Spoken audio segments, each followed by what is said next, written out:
और उसकी 36वीं आयत से मैं पढ़ रहा हूँ, तब आपको सुनिएगा।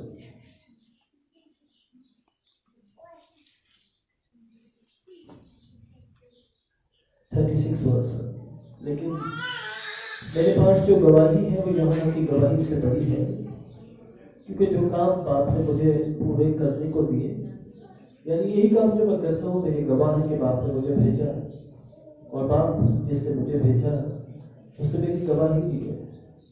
तुमने कभी उसकी आवाज़ सुनी और ना उसकी सूरत देखी है, और उसके कलाम को अपने दिलों में कायम नहीं रखते, क्योंकि जिसे उसने भेजा है उसका यकीन नहीं करते। तुम किताबें मुकद्दस में ढूंढते हो, क्योंकि समझते हो उसमें हमेशा की जिंदगी तुम्हें मिलती है, और ये वो है जो मेरी गवाही देती है। फिर भी तुम जिंदगी पाने के लिए मेरे पास आना नहीं चाहते। मैं आदमियों से इज्जत नहीं चाहता, लेकिन मैं तुमको जानता हूँ कि तुम्हें खुदा की मोहब्बत नहीं। मैं अपने बाप के नाम से आया हूँ और तुम मुझे कबूल नहीं करते। अगर कोई अपने नाम से आए तो उसे कबूल कर लो।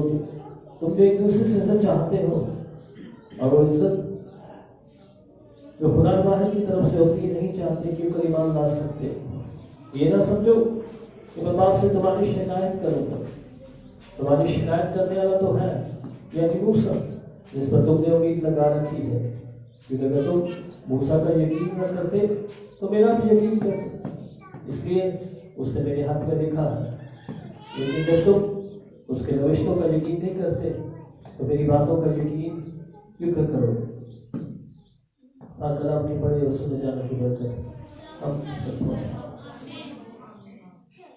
मेरे से ये गुफ्तगू यीशु ने यहूदियों से की है, और यीशु बड़े वाज़ेह अल्फाज पे ये बता रहा है कि बाप ने भेजा है मुझे, बाप ने मुझे तुम्हारे लिए भेजा है, तुम्हारी जिंदगियों को बदलने के लिए भेजा है। लेकिन ये लोग यकीन नहीं कर रहे। यीशु उनकी गलतियों पर हाईलाइट कर रहा है, उनको बताता चला जा रहा है कि तुम किताब मुकद्दस में जिंदगी ढूंढ रहे हो, लेकिन ये जिंदगी तुम्हें नहीं मिल सकती, क्योंकि जिंदगी जो देने वाला है वो मैं हूं। आज शायद हमारी जिंदगी भी ऐसी है। तीसरी बात जो यीशु ने कही, उसने कहा आदमियों से इज्जत चाहते हैं, लेकिन मैं आदमियों से इज्जत नहीं चाहता। और आदमियों से वही लोग इज्जत चाहते हैं जिनके अंदर खुदा की मोहब्बत नहीं है। पहली बात फिर से सुनिए, यीशु ने बताना है कि बाप मेरा गवाह है, उसने मुझे भेजा है। और तुमने कभी ना बाप की आवाज सुनी है, ना उसकी सूरत देखी है। यही वजह है कि आपको उसके कलाम का नहीं पता। दूसरी बात जो यीशु शागिर्दों और यहूदियों को सिखाने की कोशिश कर रहा है, उन्हें बता रहा है किताब मुकद्दस में जो कुछ भी तुम ढूंढ रहे हो, जहां से समझते हो कि तुम्हें जिंदगी मिलती है, वो मेरे बारे में गवाही दे रहे। तीसरी बात, इज्जत आदमियों से नहीं मिलती, खुदा से मिलती है। क्योंकि जब खुदा इज्जत देता है तो उसे कोई रुसवा नहीं कर सकता। आज गौर कीजिए, ये तीन चीजें हमारी जिंदगी में बहुत अहमियत रखती है। पहली चीज कि आपको मालूम होना चाहिए कि यीशु की गवाही कौन दे रहा है, और यीशु क्यों गवाही दे रहा है। क्यों देके गवाही दे रहा है? क्योंकि बाप ने उसे भेजा है, और बाप ने सिर्फ भेजा नहीं है बल्कि उसकी गवाही दी। आपको कलाम मुकद्दस में 3 ऐसे पॉइंट्स मिलेंगे, 3 ऐसे हवाले मिलेंगे जहां पर आपको पता चल जाएगा कि वाकई यीशु ने भेजा। पहली दफा फरिश्ता, पहली दफा फरिश्ते आकर यीशु मसीह की गवाही मरियम के पास दे रहे, चरवाहों के पास आकर गए कि तुम्हारे लिए आज दाऊद के शहर में एक मुनज्जी पैदा। फिर फरिश्ते मरियम को आके कहते कि वो मौलूद मुकद्दस खुदा ताला का बेटा कहता है। दूसरी दफा जब यीशु बपतिस्मा लेने के लिए गलील की झील पे यूहन्ना इस्तबागी के पास जाता है, तो कलम में लिखा है आसमान खुल जाता है और उससे आवाज क्या आती है, ये मेरा प्यारा बेटा, इससे मैं खुश हूं। तीसरी दफा शागिर्द यीशु से सवाल करते तो लिखा आसमान खुल जाता है और उस पर हम लिखा हुआ है ये मेरा बेटा है और मैंने इसे जलाल बख्शा। प्लीज, अगर खुदा अपने बेटे के यीशु मसीह के नाम को जलाल देने के लिए गवाही देना फरिश्तों का वसीला से, गवाह कीजिए फरिश्तों का वसीला से, अपनी आवाज के वसीला से, और कलाम मुकद्दस में ये सारी बातें रिकॉर्ड है। फिर खुदा आदमियों के वसीला से गवाही दे रहा है। यशायाह 7वें बाब में लिखा हुआ है हमारे एक लड़का एक गवाही हम ना हो, उसका नाम अजीब बशीर खुदा का है, अतीत का बाप और सलामती के शहजादा। मीका कह रहा है यरूशलेम बैत अफराता, तू जो सबसे छोटा है तुमसे एक सरदार का पैदा हो। फिर यस्सी के तने से कोपल फूट निकलेगी, यस्सी के तने से एक कोपल फूट निकलेगी। ये भी शायद क्या है ये भी तेरा बाप है, चेक करने चाहिए, मुझे याद नहीं स्लाइड में हुआ था। यस्सी के तने से एक कोपल फूट निकलेगी। क्यों खुदा इस पर बात पर फोकस है? क्यों यीशु ही मरकज है? फिर याकूब जब अपने बच्चों को बरकत दे रहा होता है यूसुफ के बेटों को, तो फिर वहां पर पैदाइश 50 बात में लिखा हुआ जब तक कि सिलवाना आए वो यीशु की आमद के लिए गवाहियां दे और आदमियों से हटकर, रूहुल कुद्दूस से हटकर, फरिश्तों से हटकर, सबसे बढ़कर शयातीन इकरार कर रहे हैं। आपको मालूम है लूका की इंजील में जब यीशु यहूदियों के इबादत खाना में दुआ करने के लिए गया तो वहां पर लिखा एक आदमी था जिसमें एक देव की नापाक रूह थी। किसकी रूह थी? देव की नापाक रूह थी। और वो देव की नापाक रूह क्या कहती है? ऐ खुदा ताला के बेटे, हम तुझे जानते हैं, तू वक्त से पहले हमें अजाब में क्यों डालने के लिए आ गया। फिर मरकज 5वें बाब में वो आदमी जो नंगा था, जिसको जंजीरों से बांधा गया था, गरासीनियों के इलाके का लश्कर जरा आदमी इकरार कर रहा है। याकूब की किताब में लिखा हुआ है शयातीन भी इकरार करते, थरथराते और कांपते। क्यों कांपते और क्यों इकरार करते? अगर शयातीन इकरार करो, आदमी इकरार करो, फरिश्ते इकरार करो, खुदा खुद इकरार करो, तो हम क्यों नहीं इकरार करते? और ना इकरार करके हम अपने ऊपर खुद सजा का हुक्म जारी कर रहे हैं।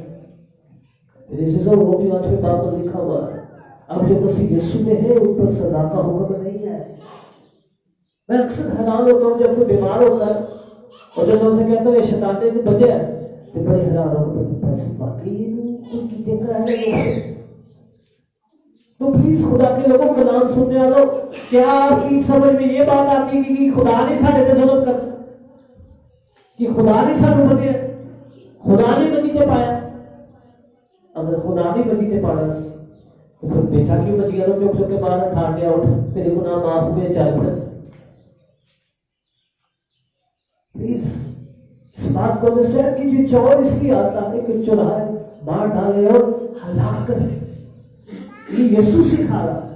चोर इसलिए आता है कि चुराए, मार डाले और हलाक करे। यूहन्ना 10:8-9 चेक कर लीजिए। लेकिन खुदा का बेटा इसलिए आया कि वो जिंदगी पाए और हमेशा की। क्यों कसम की जिंदगी देना चाहता? ये फर्क हमें पैदा करना और अपनी जिंदगी में सीखना है। यहूदियों को समझ नहीं थी आ रही, यीशु ने वाज़ह कह रहा है, लेकिन मेरे पास जो गवाही है वो यूहन्ना की गवाही से बड़ी है। क्योंकि जो काम बाप ने मुझे पूरी करने को दिए, यानी काम, यही काम जो मैं करता हूं, मेरे गवाह के बाप ने मुझे, और बाप जिसने मुझे भेजा उसने मेरी गवाही भी है। तुमने कभी उसकी आवाज नहीं सुनी और ना उसकी सूरत देखी है, और उसके कलाम को अपने दिलों में कायम नहीं रखते, क्योंकि जिसने उसे भेजा उसका यकीन आज हम उस पर यकीन नहीं कर रहे। और यकीन ना करने की वजह से आज बहुत सारे तड़प रहे हैं, तकलीफ उठा रहे, मर रहे और बर्बाद हो रहे। गौर कीजिए, लूका 4:58 में यीशु क्या कह रहा है? खुदा का रूह मुझ पर है, उसने मुझे मसा किया है। उसने मुझे क्या किया है? उसने मुझे नाइट किया, उसे मुझे मखसूस किया है। किस बात के लिए? खा के गरीबों को खुशखबरी, अंधों की भलाई और कैदियों की रिहाई का ऐलान कर। क्यों? खुदा गरीबों को खुशखबरी, अंधों की भलाई, कैदियों की रिहाई और कुचले की आजादी का ऐलान करना चाहा। आप गौर कीजिए, गरीब को, अंधे को, कुचले को, कैदी को, इंसान, जहां इंसान सिर्फ आप है और मेरे लिए खुदा ने अपने बेटे यीशु को मसा किया, आपने और मेरे लिए उसे भेजा ताकि आपने दुश्मन की जंजीरों में जकड़े हुए थे उन जंजीरों को तोड़ डाले। आपकी जो आंखें बंद की हुई थी दुश्मन ने उन आंखों को खोल दे। आपके ख्यालात में दुश्मन ने जकड़े हुए नस्ल दर नस्ल हम इसी बर्बादी का शिकार इससे निकाल दे। मैंने याद रखी लूका 4 में अब जब यीशु की आजमाइश करने आता है तो वो यीशु को यही कहता है कि अगर तू मुझे सजदा करे तो ये सारी शान शौकत दुनिया की दौलत तुझे दे दूं, क्योंकि ये सारा इख्तियार मेरे इख्तियार में।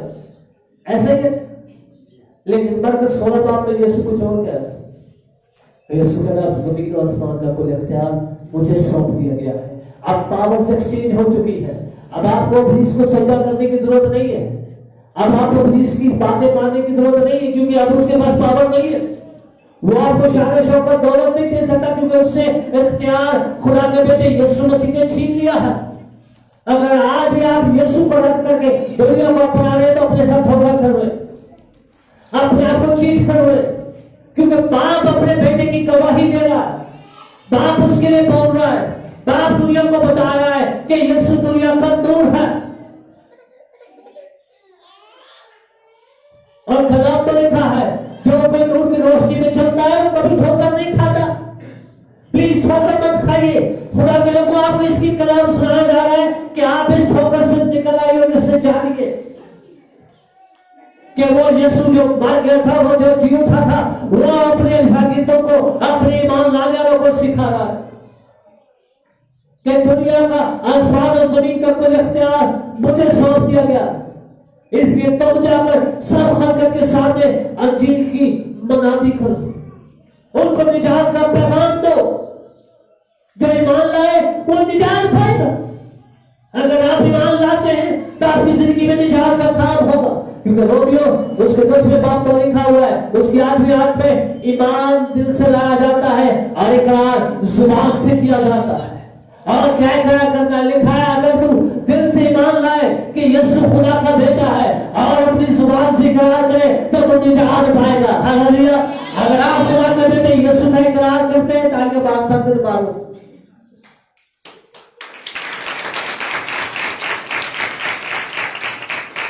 अगर आप खुदा के बेटे यीशु का इकरार कर सकते तो फिर आपको फिक्र करने की जरूरत नहीं, क्योंकि आप उस आसमानी लश्कर में शामिल हो चुके हैं।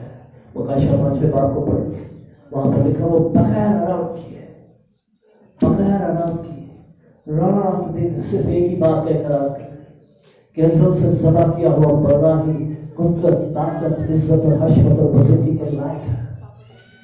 आप खुदा के लोगों उस बराबर खुदा की इबादत करते हैं जिसके सामने पहाड़ मैदान हो जाते हैं और जिसके सामने पानी रास्ता छोड़ जाते हैं। वो खुद कहता है मैं जहां से नहीं बोलता वहां से काट लेता हूं। आपको मालूम ये यीशु मसीह के मुख अल्फाज है, उसने तफसीर सुनाई थी, उसने बताया था कि मैं जहां से नहीं बोलता मैं वहां से काट लेता हूं। इसलिए प्लीज अपनी जिंदगी में शक की जगह इस बात का कामिल ईमान रख लीजिए कि जिस खुदा ने आपको मिस्र की गुलामी से निकाला है, जिस खुदा ने आपकी आंखों के सामने कुदरत को दो टुकड़े किया है, वो आपको वादा की सरजमीन पर जरूर पहुंचाएगा। जिस खुदा ने आपको पानी में से गुजारा है, आपको खुदा पाक बेटे रूह कुद्दूस के नाम नाम से पानी का बपतिस्मा दिया है, वो आपको जरूर फतह भी दिखाएगा। हालेलुया। प्लीज बात खत्म, बेदिल हो जाए, हम खौफजदा हो जाते, हम कहीं और से शिफाएं ढूंढना शुरू करते। हम समझते यहां से जिंदगी मिलती, लेकिन और कीजिए 39वीं आयत में लिखा हुआ है, तुम किताबे मुकद्दस में ढूंढते हो, तुम समझते हो कि उसमें हमेशा की जिंदगी तुम्हें मिलती है, और ये वो है जो मेरी गवाही देती है। अगर मेरे से आपको जिंदगी चाहिए तो आपको यीशु के पास, आपको किसी के पास जाने की जरूरत नहीं है। गैर मामूदों के पीछे भागने वालों का गम बढ़ जाता है। ये मैं नहीं कह रहा, ये खुदा का कलाम कह रहा है, जरूर 16 पर लिखा हुआ। गैर मामूदों के पीछे भागने वालों का गम, आप किसके पीछे भाग रहे हैं? आपकी जस्तजू क्या है? नहीं तो पौलुस से सीखिए। वो कहता जो चीजें मेरे नफा की थी मैं उनको मसीह की खातिर कूड़ा समझता और उनको छोड़कर उस निशान की तरफ दौड़ा हुआ चला जाता हूं जिसके लिए मसीह ने मुझे पकड़ा है। आपकी जिंदगी का क्या निशान? आपकी जस्तजू क्या है? आप किस चीज की तलाश में लगे हुए? बिल्कुल 3 भाग और 13 से लेकर 16 की बातें लिखी। आपकी तलाश क्या है? आपकी जस्तजू क्या है? अगर आपकी जस्तजू पैसा है, जिंदगी है, खाना पीना है, तो फिर इस बेवकूफी से निकल आइए, क्योंकि यीशु ने कहा था कि इन चीजों की तलाश में गायब हो रहा है। खाली उसकी बादशाही और उसकी राष्ट्रवादी की तलाश में लग जाओ, ये सब कुछ तुझे ना पसंद है। आपको फिक्र करने की जरूरत नहीं है। इसी चैप्टर में एक ऐसा वाकया भी हुआ कि जब यीशु ने बियाबान में लोगों को खाना खिलाया तो लोगों ने लपड़ ला, तो यीशु जानता, और यीशु ने कहा तुम इसलिए नहीं मुझे ढूंढ रहे। 5वें बार पर उसके नहीं सुनाते। यीशु ने उनसे कहा मैं तुमसे सच कहता हूं कि बेटा आपसे कुछ नहीं कर सकता।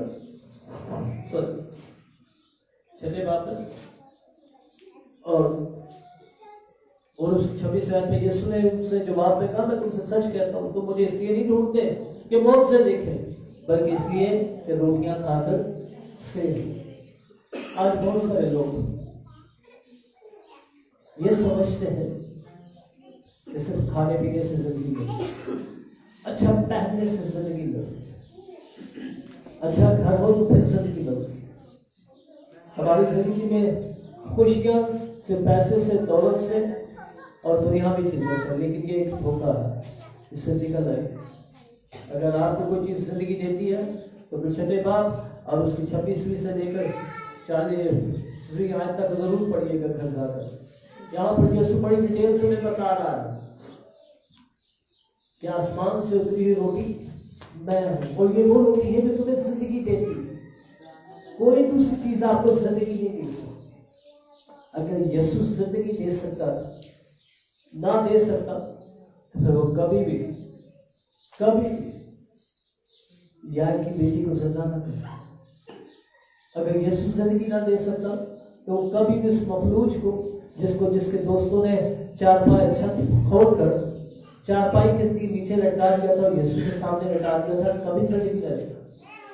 और अगर यीशु जिंदगी ना दे सकता तो बैते हस्दा के किनारे 38 बरस पड़े हुए उस मफलूज को जो बैते हस्दा के होश के किनारे पड़ा हुआ था, यीशु कभी उसे उठा खड़ा ना करता। अगर यीशु जिंदगी ना दे सकता तो वो जन्म का अंधा जो सारी उम्र से अंधा था, वो 40 बरस से ज्यादा था, यीशु से कभी जिंदगी आंखें ना खो। मेरे अजीजों प्लीज इस चीज को अपनी जिंदगी में लीजिए। बब्बर के बच्चे भूखे और हाजतमंद हो सकते हैं, शेर भूखा बैठ सकता है, लेकिन हक ताला के तालिब किसी नेमत के मोहताज नहीं होंगे। आपके ऊपर गुर्बत के साए, आपके ऊपर भूख राज नहीं कर सकती। अगर एलिया खाली एलिया वफादारी के साथ खुदा के साथ चलता है तो खुदा कमे को मुकर्रर कर सकता है, तो फिर आपका खुदा और कितने एलिया को नहीं खिला सकता। हालेलुया। प्लीज जिंदगी सिर्फ यीशु के नाम। ये लोग अंडरस्टैंड नहीं थे कर, इनको समझ ही नहीं थी आप, क्योंकि उनके अंदर वो खुदा का रूह नहीं था, वो स्पिरिट ऑफ गॉड नहीं थी जिसकी वजह से उसे जान सकते।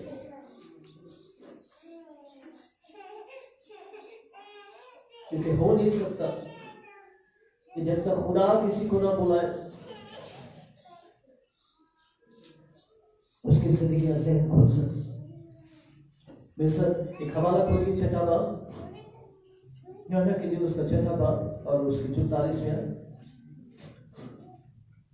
यहां पर लिखा है, कोई मेरे पास नहीं आ सकता जब तक बाप जिसने मुझे भेजा है उसे खींच ना ले।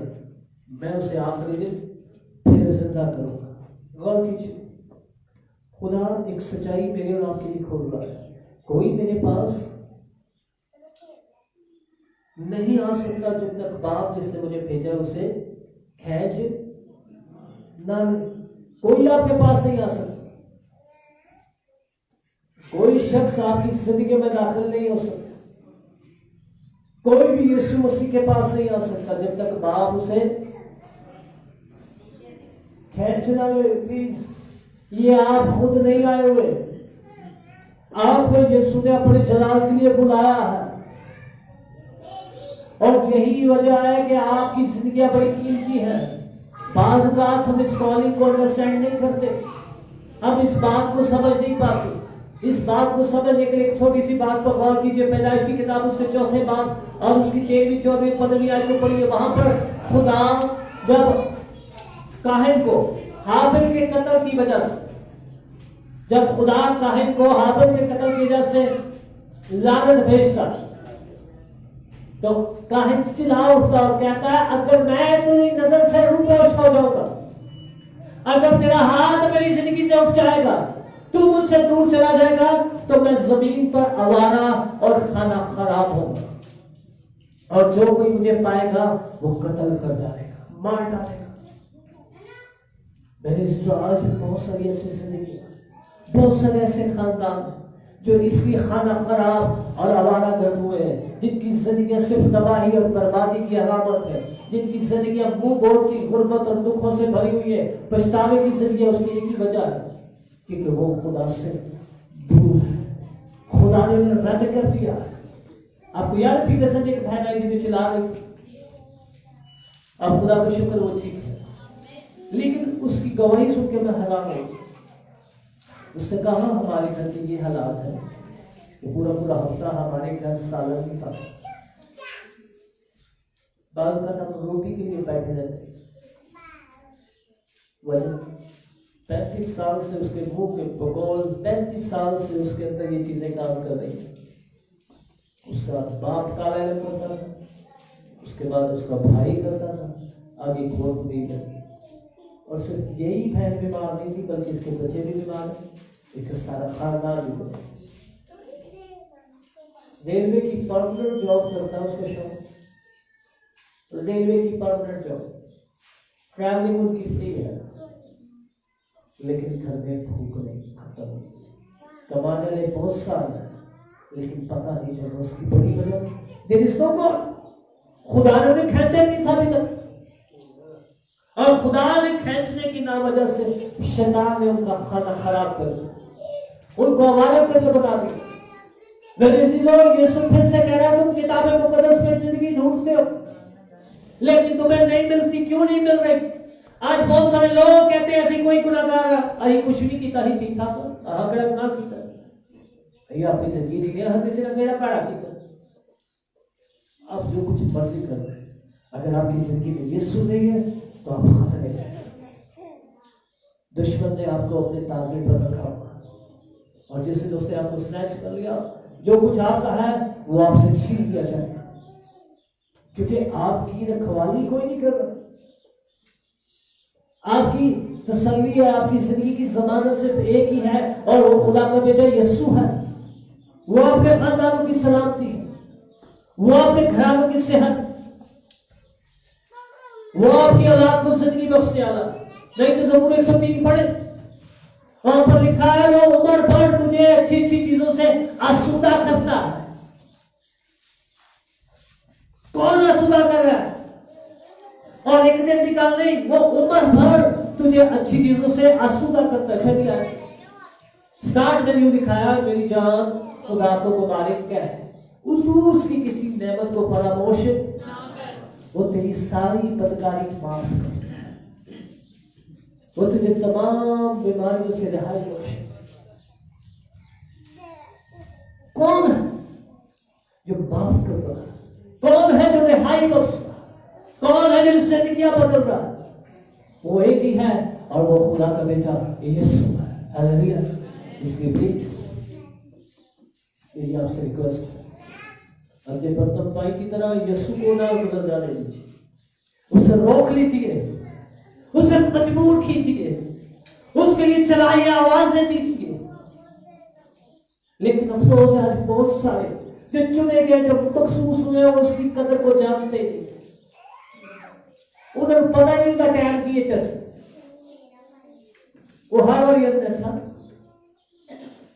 वो हर दफा पूछा जाए भाई साहब बड़े मसरूफ काम तो चले आज ऐसे सुनने लगे। खुदा के लोग ऐसा ना कीजिए, क्योंकि गिनती 11वें बाप में लिखा खुदा ने मूसा से कहा तू अपने साथ 70 ऐसे लोगों को चुने जिनको तू जानता है, जिनको तू ताकि उन पर भी तेरे रूप में से जो तुझ पर रूप ठहरा हुआ उसी रूप में से उन पर भी मैं थोड़ा सा वो रूह डेल करूं। और मुझे वो रूह डेल रहा तो 2 एक्स्ट्रा पैके 70 का तो खुदा ने चुन ले, तो 2 फालतू पैके जिनकी तो कोई नहीं थी, क्योंकि जब मूसा ने उन पर हाथ रखे, उन पर दुआएं की, तो वो गैर जुबान में बोल देना वो बिल्कुल से मामूल हो। तो 2 जो उनसे वो खैमे से बाहर थे, जो टेढ़े टूढ़े कितने होट के खुदा का रूप पर भी आके था। अगर किसी ने आके मूसा खैमा में तो जो 70 है वो तो ठीक है, वो दुआ कर रहे हैं, उन पर खुदा की हुजूरी फैली हुई है, लेकिन 2 ऐसे जो बात है तो कलाम ने लिखा है, बड़ी खूबसूरत बात है। मूसा कहते हैं काश सारे ही नबी होते। हालेलुया। ये खुदा की दिल की आवाज है, क्योंकि मूसा के बारे में खुदा कह रहे हैं जो रूह तेरे अंदर है उसी रूह में से मैं इन पर उड़ेलूंगा। मूसा के अंदर कौन था? बाप का रूह था, और वो बाप का रूह की जुस्तजू करे, ये ख्वाहिश कर रहा कि काश सारे नबी होते, एक भी काम ना देता, कोई भी काम करना चाहता, बल्कि सारे घरों को ताले नबी होते और सारे करार कर रहे होते जिंदगी देने वाला खुदा का बेटा यीशु है। हालेलुया।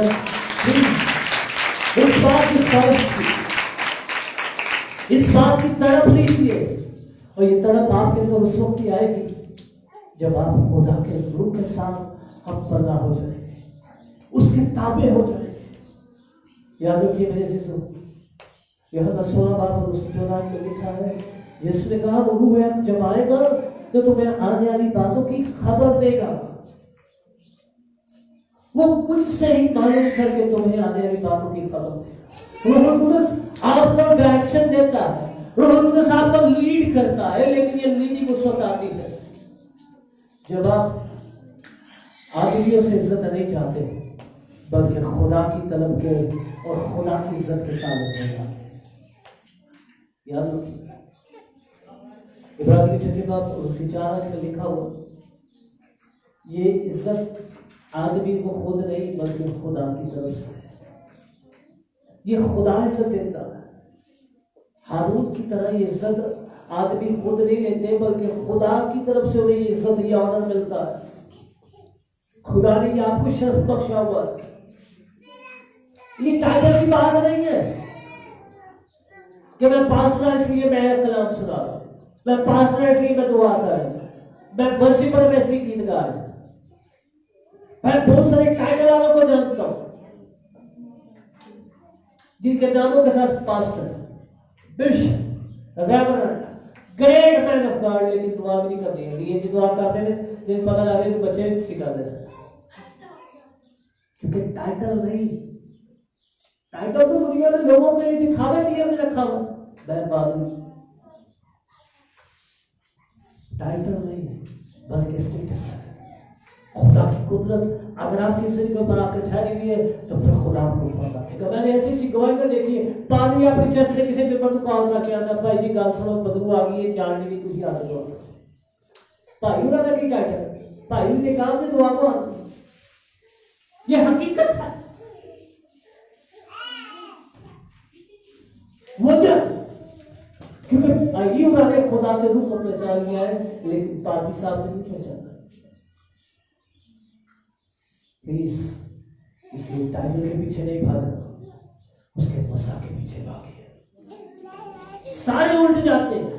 जब यीशु ने कहा जिंदगी की रोटी मैं हूं, तुम्हारे बाप दादा ने बियाबान में मैंने खाया और मर गए, लेकिन जो रोटी मैं तुम्हें दूंगा वो तुम्हें हमेशा की जिंदगी बख्शेगी। तो यहूदी उल्ट गए। उन्होंने कहा ऐ क्या बंदा जो अपने खून और गोश्त को देते हैं, रोज के तौर पे। मैं आपके लिए हवाला पढ़ना चाहता हूं, 6 बात और उसकी 50वीं आयत में लिखा, यूहन्ना की दी, ये वो रोटी है जो आसमान से उतरती है ताकि आदमी उसमें से खाए और ना मरे। मैं हूं वो जिंदगी की रोटी जो आसमान से उतरी। अगर कोई उस रोटी में से खाए तो अब तक जिंदा रहेगा, बल्कि जो रोटी मैं जहां की जिंदगी के लिए दूंगा वो मेरा गोश्त। बस यहूदी ये कहकर आपस में झगड़ने लगे कि ये शख्स अपना गोश्त हमें क्यों कर खाने को दे सकता। यीशु ने उनसे कहा, मैं तुमसे सच कहता हूं, जब तक तुम इब्ने आदम का गोश्त न खाओ और उसका खून न पियो, तुमने जिंदगी। जो मेरा गोश्त खाता और मेरा खून पीता है, हमेशा की जिंदगी उसकी है। मैं उसे आखिरी दिन फिर जिंदा करूंगा, क्योंकि मेरा गोश्त फिर हकीकत खाने की चीज और मेरा खून फिर हकीकत पीने की चीज है। जो मेरा गोश्त खाता और मेरा खून पीता है वो मुझ में कायम रहता है और मैं उसमें। जिस तरह जिंदा बाप ने मुझे भेजा, मैं बाप के सबब से जिंदा, जिस तरह वो भी जो मुझे खाएगा मेरे सबब से जिंदा रहेगा। जो रोटी आसमान से उतरी है यही है। बाप दादा की तरह नहीं खाया और मर गए, ये वो रोटी है, वो अब तक जिंदा रहेगी।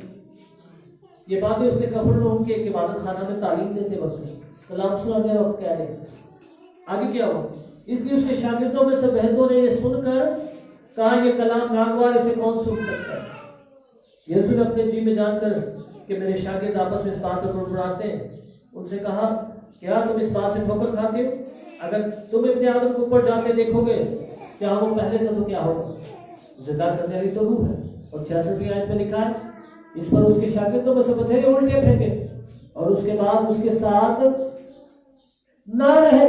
उन्होंने कहा हमें अस्ताद नहीं चाहिए साथ, वो समझ ही नहीं पा। लेकिन इससे भी खूबसूरत बात जो शमौन पतरस की है, 68 आयत में शमौन पतरस से जब यीशु ने कहा, क्या तुम भी चले जाना चाहते हो 12 से? तो शमौन पतरस ने क्या कहा? गौर कीजिए। शमौन पतरस उसे जवाब दिया, खुदावंद हम किसके पास जाए?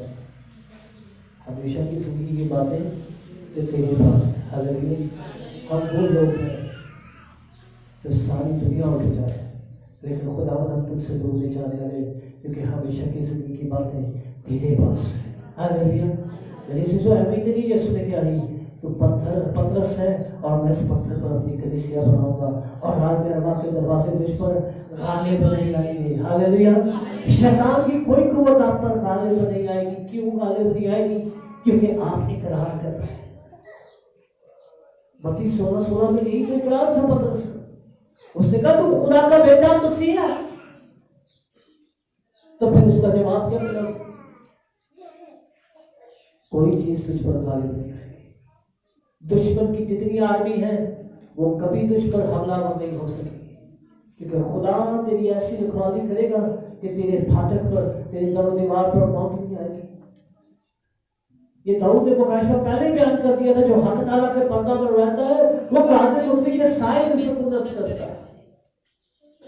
तेरे इर्द गिर्द 1000 के जाएंगे, तेरे दाने हाथ 10,000 के जाएंगे, वो तेरे नजदीक नहीं। वो बबा, वो आती जो तेरे को तबाही बर्बादी लेकर आती है, वो तेरे फाटकों में दाखिल नहीं होगी। क्यों नहीं होगी?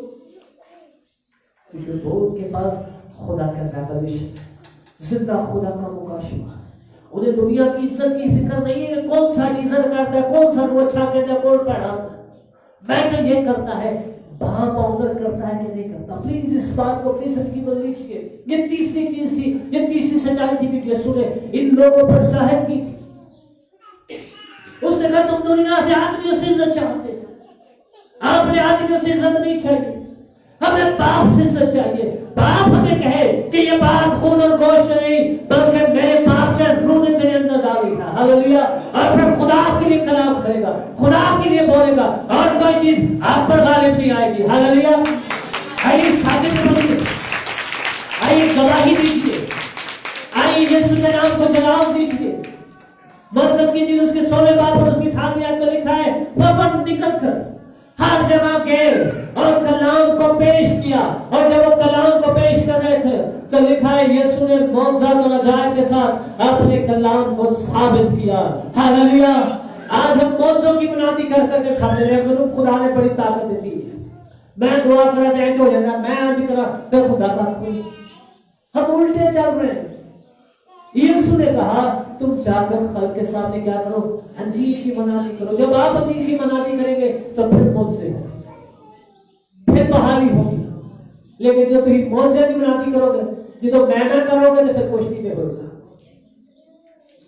बस जिसकी चीज 18वें बाब को पढ़ लीजिए, 16 बाब और उसके 18वें को पढ़, वहां पर लिखा फिर उन्होंने निकल कर हर जगह जाकर मनादी। वो जब मनादी क्या करे, नहीं कह रहे कि ऐसे ही कुछ हो गए, अई कुछ शायद आ गया साड़ी सब करो, खाना बने बने हो भूखा मारने करो, 4 बॉडीगार्ड लगे हो, पीछे हो भाई सब आदमी ना हो। There is a power of God.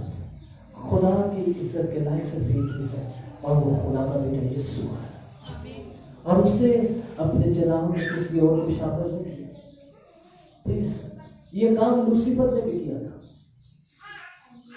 यशायाह 14:14 पर लिखा है, उसने अपने दिल में गरूर समाया और उसने कहा मैं खुदा की मानद बन जाऊंगा। यशायाह 14:14 पर लिखा, उसने कहा मैं खुदा की मानद बन जाऊंगा।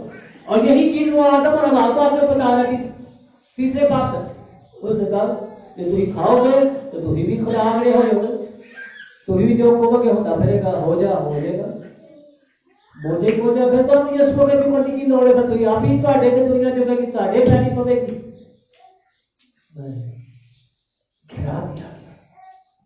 गिरा दिया गया। ये मैं नहीं कह रहा, कलाम कह रहा, गिरा दिया गया। प्लीज इस बात की फिक्र मत कीजिए कौन आपको क्या कहता क्या नहीं कहता, इस बात की फिक्र कीजिए हम खुदा के आगे छूने से नहीं छूटे। उसकी जलाल के लिए अपने आप को अलग किया है कि नहीं किया, अपने आप को पाक किया है कि नहीं किया। लिखा है पाक बनो, तुम्हारा बुलाने वाला भी पाक है। उसके पापों को धोखा दीजिए, अपनी मैं को मार दीजिए, आप उसके लायक नहीं रहेंगे। अगर आप भी उसके पीछे चल रहे हैं तो आपको खुद ही का इनकार करना है।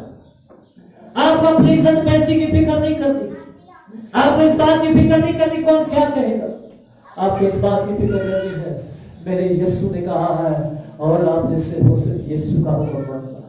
हालेलुया। प्लीज प्लीज इन गलतियों से निकलना है। गवाही देनी है तो यीशु की गवाही दीजिए। अगर जिंदगी पानी है तो फिर यीशु के पास आ जाए, और अगर इज्जत पानी है तो सिर्फ इज्जत के लायक एक ही है, वो खुदा का बेटा यीशु है। क्योंकि पौलुस कहता है मेरी दानस उसकी समझ में, कहता मेरी समझ के मुताबिक रसूलों को और जो भी खिदमत गुजार लोग हैं उनको तो सिर्फ खुदा ने जमीन और खबार होने के लिए पेश कर दिया। हमें खुदा ने इसलिए नहीं दुनिया में रखा कि ऐसी गोल्ड मेडल कॉलेज पास में बड़े बचाने के लिए नहीं, बल्कि खुदा ने हमें इसलिए किया ताकि हम लाचार हमारा गिरदों की बेवजूदों की तरह जिंदगी गुजारे, ताकि हद से ज्यादा उसकी कुदरत साहब। हालेलुया। यूहन्ना से सीखिए, यूहन्ना के शागिर्द जालस हो उन्होंने साजी उनके बने तो हम परसों बपतिस्मा का ही ना उन्हें तोड़े वाले पूरे पते इकट्ठे हो गए, उसके शागिर्द भी बहुत सारा। तो यूहन्ना की दिन उसके दूसरे बाप में लिखा, यूहन्ना ने कहा जरूर है कि वो बढ़े और मैं घटूं। हालेलुया। यूहन्ना ने नहीं आख्या कि वो भरो तू ही बताओगा, नहीं, जालसी नहीं है, क्योंकि उसने पहले इकरार किया है कि मैं इस लायक नहीं हूं, मैं तेरी जूती का किस्मत हूं। प्लीज, अगर खुदा ने आपको किस लायक बनाया है तो ये इसका फजल है, लेकिन जरूर है कि वो बढ़े और मैं घटूं। हालेलुया। आइए अपने सर को झुका, आइए अपने आप को उस सलीब पर खींच लीजिए। आइए, गलती दूसरे बात में लिखा है, अब मैं जिंदा ना रहा बल्कि मसीह मुझ में जिंदा है। क्या आप इस बात को समझ रहे हैं? अगर आज तक मसीह आपकी जिंदगी में जिंदा नहीं हुआ तो आइए मेरी जिंदगी सिर्फ को छोड़ने से पहले से जिंदा करके जाइए। आइए उसको जिंदा कीजिए अपनी जिंदगी, और यीशु आपकी जिंदगी में उस वक्त ही जिंदा होगा जब आपके